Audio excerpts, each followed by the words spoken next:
Hello，大家好，歡迎嚟到敗墨之爭如何玩第3集。咁上一集呢，我哋就已經係派晒啲卡噶啦，咁所以呢，今集呢，我哋呢就會係即刻呢個嘅進行呢個嘅遊戲。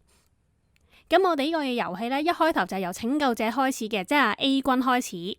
咁呢，就按逆時針方向以回合嘅方式進行呢個遊戲，即係每一個嘅玩家有自己一個回合，一個玩家嘅回合結束咗之後呢，就到右手邊嘅玩家開始，依次序咁樣輪流進行。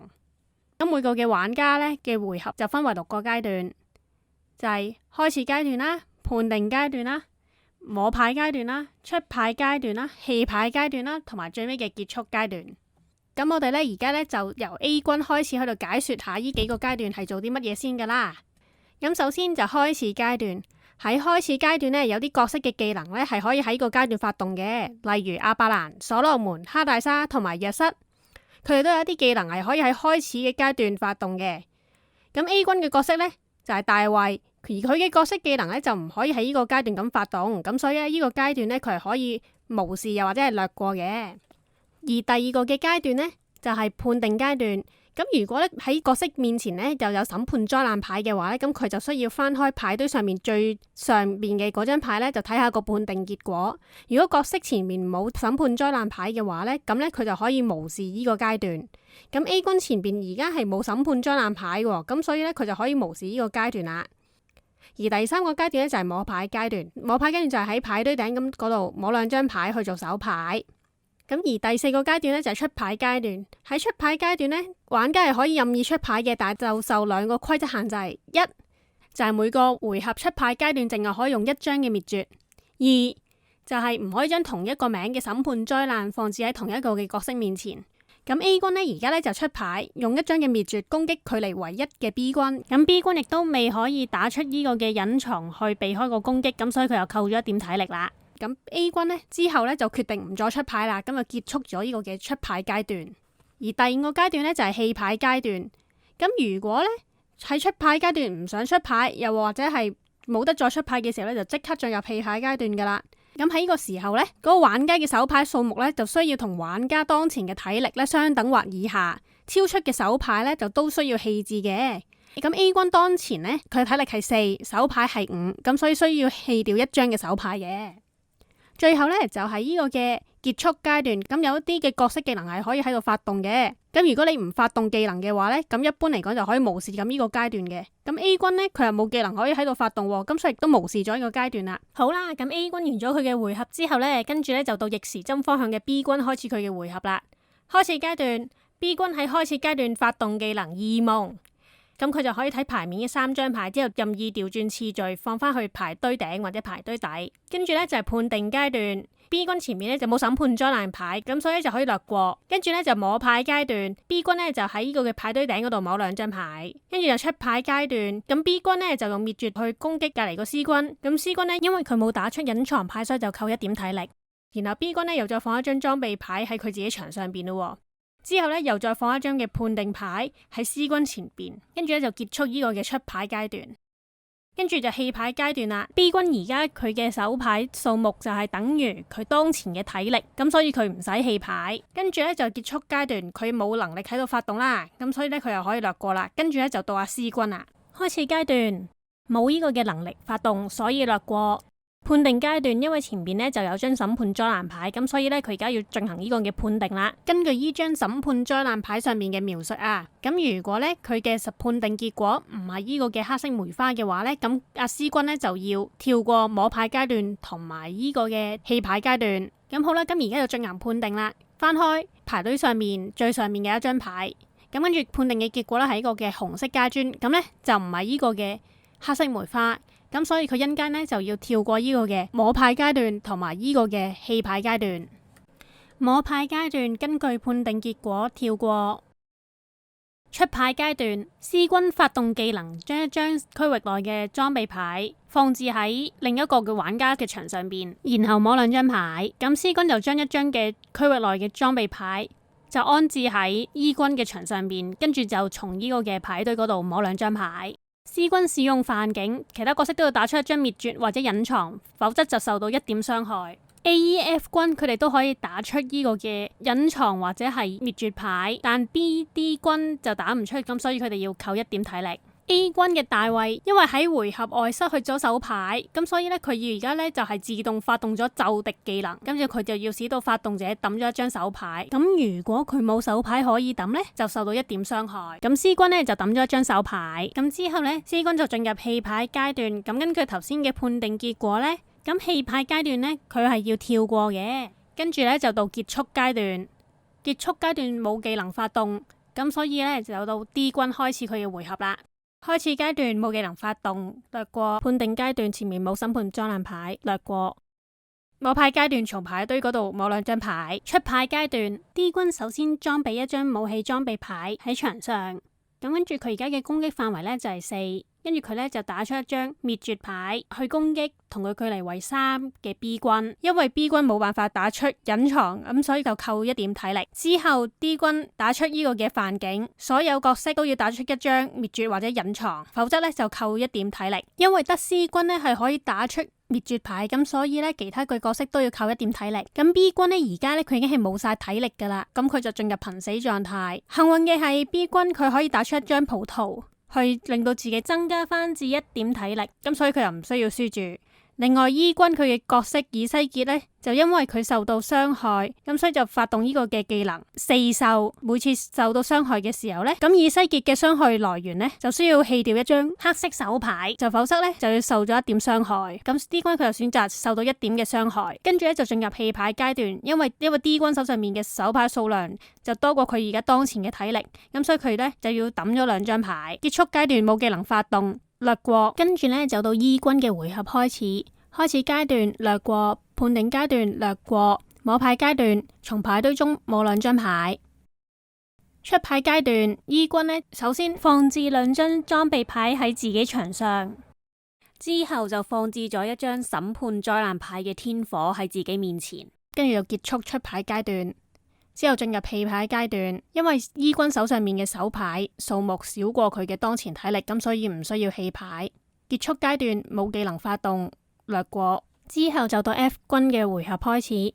開始階段冇技能發動，略過。判定階段前面冇審判災難牌，略過。摸牌階段從牌堆中摸2張牌。出牌階段 F 軍首先安置一張裝備牌喺場上，縮短佢同其他人嘅距離。之後佢打出獻祭去攻擊 D 軍。使用獻祭呢張卡嘅時候，目標需要受到1點傷害。如果目標冇因此死亡嘅話呢，咁佢就可以摸2張牌啦。好， D 軍受到1點傷害之後呢，跟住呢，佢就冇晒體力啦，佢又進入呢個嘅瀕死狀態。幸運嘅係 C 軍呢，佢有一張嘅瑪拿係可以拯救 D 軍，咁所以增加翻1點體力。咁 D 軍而家就冇輸到啦，咁所以呢，咁佢就可以從牌堆嗰度呢就摸2張牌。但係因為呢，F 軍嘅身份呢係阿倫，喺呢個時候呢，阿倫嘅技能受供呢就發動啦。咁任何角色使用獻祭並造成傷害之後所摸嘅牌呢，都係歸阿倫所有嘅。咁所以呢，D 軍摸咗出嚟嘅牌呢係會歸阿倫所有嘅。之後 F 軍呢就放置多2張審判災難牌喺 E 軍嘅前邊，跟住呢，佢又打出一張勇戰呢去攻擊 D 軍，咁就同 D 軍輪流打出黑色嘅手牌。咁首先冇辦法出牌嘅人呢就受到1點傷害，咁 D 軍呢就打到一張黑色手牌，咁F 軍呢又再可以打多一張嘅黑色手牌，但之後呢 D 軍就冇晒手牌就唔可以打啦，咁佢呢就要呢個嘅扣1點體力。咁喺呢個時候呢， D 軍呢佢已經係冇晒體力噶咯，咁所以佢又再進入呢個嘅瀕死狀態啦。但非常可惜，今次呢就冇人會用瑪拿呢去拯救佢，咁佢呢就輸咗啦。咁而家揭開身份，咁 D 軍嘅身份呢就係呢個嘅叛逆者。咁根據我哋嘅獎勵同懲罰呢，任何角色殺死一個叛逆者呢都係可以從牌堆嗰度獲得3張牌嘅。咁所以 F 軍呢佢就從牌堆嗰度摸3張牌啦。跟住 F 軍呢又使用一張嘅奪取去將 E 軍手上邊嘅一張裝備牌呢就據為己有。之後呢，佢又結束呢個嘅出牌階段啦。棄牌階段，因為 F 軍手上面嘅手牌冇多於當前體力，咁所以呢就唔需要棄牌。結束階段冇技能發動，略過。之後呢，就到 A 軍嘅回合啦。開始階段冇技能發動，略過。判定階段前面冇審判災難牌，略過。摸牌階段從牌堆中摸2張牌。出牌階段 A 軍首先呢就使用呢個十災棄掉 B 軍一張裝備牌，跟住呢就對佢使用呢個嘅滅絕，跟住 B 軍呢就受到一點傷害，就扣咗一點體力，跟住呢，可惜嘅係呢，場上邊呢都冇人打出呢個嘅馬拿，又或者佢自己都冇辦法打出個嘅葡萄。咁所以咧就失去晒所有體力，咁佢咧就輸咗啦。咁跟住而家 B 軍咧嘅身份牌咧就開始揭露出嚟啦。哦，原來佢係馴服者嚟嘅。咁 A 軍咧佢身為呢個嘅拯救者，佢唔小心殺咗係同一陣營嘅馴服者嘅話，根據我哋嘅獎勵同懲罰咧，A 軍係需要棄掉晒手上面所有嘅手牌嘅。咁所以咧佢就要棄掉晒手上面所有嘅手牌啦。棄牌階段 A 軍手上邊冇手牌啦，咁所以唔需要棄牌。結束階段冇技能發動，略過。跟住咧就到 C 軍嘅回合啦。開始階段略過，判定階段略過，摸牌階段從牌堆中摸兩張牌。出牌階段 C 軍首先呢就使用一張嘅奪取呢去奪取 E 軍嘅一張裝備牌，就放置喺自己嘅牆上面。之後呢，佢又打出一張嘅審判災難牌喺自己面前。棄牌階段佢手上面嘅手牌係少過當前體力，咁所以唔需要棄牌。結束階段冇技能發動，略過。跟住咧就到 E 軍嘅回合開始啦。開始階段冇技能發動，略過。判定階段前邊有審判災難牌，由最遲放出嚟嘅審判災難牌開始判定啦，即係漂流啦。漂流判定階段若結果不是紅心，則跳過出牌階段。判定結果階磚3唔係紅心，應因 E 軍要跳過出牌階段。絕糧判定階段若結果不是梅花，則跳過摸牌階段和棄牌階段。判定結果葵扇5唔係梅花，所以因間 E 軍都要跳過摸牌階段同棄牌階段。天火判定階段如果結果係葵扇2至9，咁就對嗰個角色造成3點火傷害，否則就傳俾下一個。判定結果階磚5唔係葵扇2至9，咁所以佢唔需要受到3點火傷害。咁張審判災難牌就傳俾下一個，即係傳俾 F 軍啦。咁根據頭先嘅判定結果呢，E 軍呢係要跳過晒所有嘅摸牌階段啦、出牌階段啦，同埋呢個嘅棄牌階段嘅。咁佢結束階段都冇技能發動，咁所以呢，就而家就到 F 軍嘅回合開始。跟住呢，就到 F 軍嘅回合開始。開始階段冇技能發動，略過。判定階段前面有審判災難牌，開始判定唔中，傳俾下一個人，即係 A 軍。摸牌階段從牌堆中摸兩張牌。出牌階段 F 軍首先打出一張滅絕攻擊 A 軍。跟住 A 軍就受到1點傷害，跟住呢，就對呢個嘅C 軍呢就使用呢個嘅勇戰，就大家鬥打黑色手牌。C 軍首先唔可以打出黑色手牌，咁所以佢又再扣1點體力。跟住 F 軍呢就結束出牌階段。棄牌階段佢手上面嘅手牌少過佢嘅當前體力，咁所以唔需要棄牌。結束階段冇技能發動，略過。跟住就到 A 軍嘅回合開始。開始階段冇技能發動，略過。判定階段前面有審判災難牌，開始判定唔中，咁所以傳俾下一個人。因為呢 C 軍前邊已經有一張嘅天火嘅審判災難，根據我哋嘅規則呢，唔可以將同一類型嘅審判災難牌呢擺喺同一個角色面前。A 軍嗰張審判災難牌呢，所以就要放喺就再下一個人就 E 軍嘅前面啦。跟住就摸牌階段 ，A 軍從牌堆中摸兩張牌。跟住出牌階段 ，A 軍打出一張滅絕去攻擊 F 軍。跟住 F 軍呢，因為安置咗呢個嘅防具裝備土靈污名，咁喺每次需要打出隱藏嘅時候呢，可以進行判定。如果呢結果係紅色嘅手牌嘅話呢，就會當打出隱藏噶啦。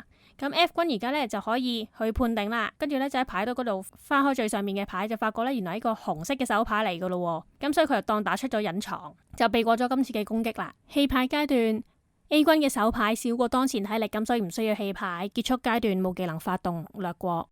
跟住呢，就到 C 軍嘅回合開始啦。開始階段冇技能發動，略過。判定階段前面有一張審判災難牌，咁所以呢，而家就開始判定啦。翻開牌堆上面最上面嘅一張牌，判定結果喺呢個嘅葵扇2至9嘅範圍，就即刻受到3點傷害啦。跟住呢，佢而家呢已經失去晒所有嘅體力，進入瀕死狀態。咁啊 C 軍呢，因為本身佢得2點體力，咁佢而家扣咗3點體力，咁所以而家佢嘅體力呢係負1點體力。咁所以而家咧，佢係需要2張馬拿咧，佢先至可以變翻做1點體力嘅。咁就睇下有冇其他玩家係會拯救阿 C 軍可以打出呢個嘅馬拿。咁係冇嘅，咁好可惜啦。咁 C 軍咧而家咧，咁佢就輸咗一個遊戲啦。咁而家揭露 C 軍嘅身份，咁 C 軍咧就係呢個嘅叛逆者啦。雖然 C 軍係叛逆者，但佢今次導致佢輸嘅原因唔係嚟自於玩家，咁所以就唔會有任何人有得到呢個嘅獎勵嘅。跟住咧就到 E 軍嘅階段開始啦。開始階段冇技能發動，略過。判定階段前面有審判災難牌，咁所以咧就要進行判定啦。判定結果喺呢個嘅葵扇2至9嘅範圍，咁所以 E 君呢又需要受到3點傷害。咁 E 君而家已經失去晒所有體力啦，佢又進入呢個瀕死狀態。咁你又睇下有冇其他嘅角色呢係會拯救呢個嘅 E 君。咁好可惜啦，就係冇啦。咁所以呢 E 君呢而家呢，佢就輸咗啦。咁而家呢，就揭開 E 君佢嘅身份。E 君嘅身份呢，就係呢個嘅叛逆者。咁呢度就係同頭先一樣啦。雖然 D 君佢嘅身份係叛逆者，但佢今次導致佢輸嘅原因唔係嚟自於玩家，咁所以就唔會有任何人有得到呢個嘅獎勵嘅。我哋遊戲人數有6個，咁3個嘅叛逆者同埋1個嘅馴服者，佢哋嘅身份已經揭露咗。咁所以呢，我哋都好肯定呢，而家剩翻嗰個 F 呢，佢嘅身份呢，就係呢個嘅破壞者噶啦。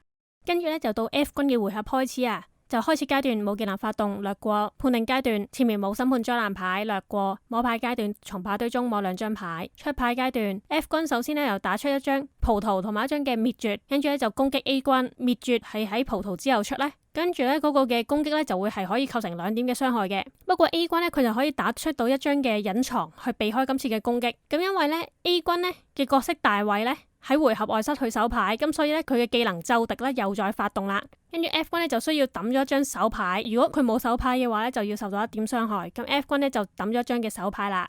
咁之後咧 F 君咧就對自己嘅使用獻祭啊，就扣自己1點體力啊。之後咧跟住就從牌堆中摸2張牌，跟住咧就結束呢個出牌階段。棄牌階段，因為 F 君手上面嘅手牌冇多於當前體力，咁所以咧唔需要棄牌。結束階段冇技能發動略過。咁跟住咧而家又到 A 君嘅回合開始啦。開始階段冇技能發動略過。判定階段佢場上邊前邊冇審判災難牌略過。摸牌階段從牌堆中摸2張牌。出牌階段 A 君首先打出一張滅絕去攻擊呢個嘅 F 君，因為 F 君喺場上邊放置咗一張防具裝備烏靈土明，咁所以呢，佢而家需要打出隱藏，咁佢就可以進行判定啦。如果結果係紅色手牌嘅話呢，就可以當係打出呢個嘅隱藏。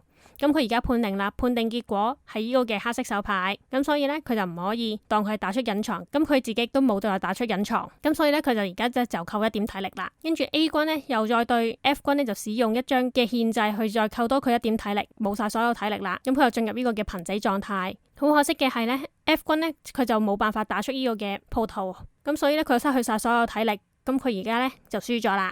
咁我哋而家揭開佢嘅身份，咁如無意外，咁佢就係破壞者啦。咁而家場上邊最後嘅生存者係拯救者，咁所以呢，最尾佢就贏咗啦。咁因為馴服者同埋拯救者佢哋都係屬於同一個嘅陣營嘅，咁所以呢，拯救者贏咗，馴服者都係一齊贏埋嘅。好啦，咁我哋今日就講到呢度啦，希望大家玩得開心啲啦，下條片再見，拜拜。